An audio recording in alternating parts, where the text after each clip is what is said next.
والدقة بتكون عبارة عن ايه؟ بتكون عبارة عن توم وفلفل وبس كده. وبعد كده حطيت عليها الكبدة المسلوقة بس بعد ما بردت شوية.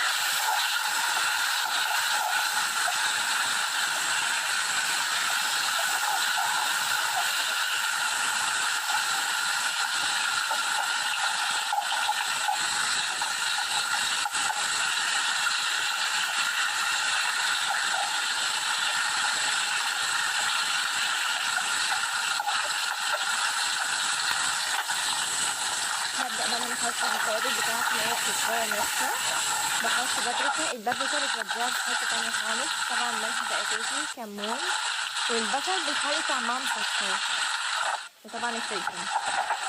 اللي هو للأسف الموبايل فصل مني أكتر من مرة، بس ما حطيتش إضافة أكتر من كده، وفي الآخر خالص بعصر عصرة الليمون. ألف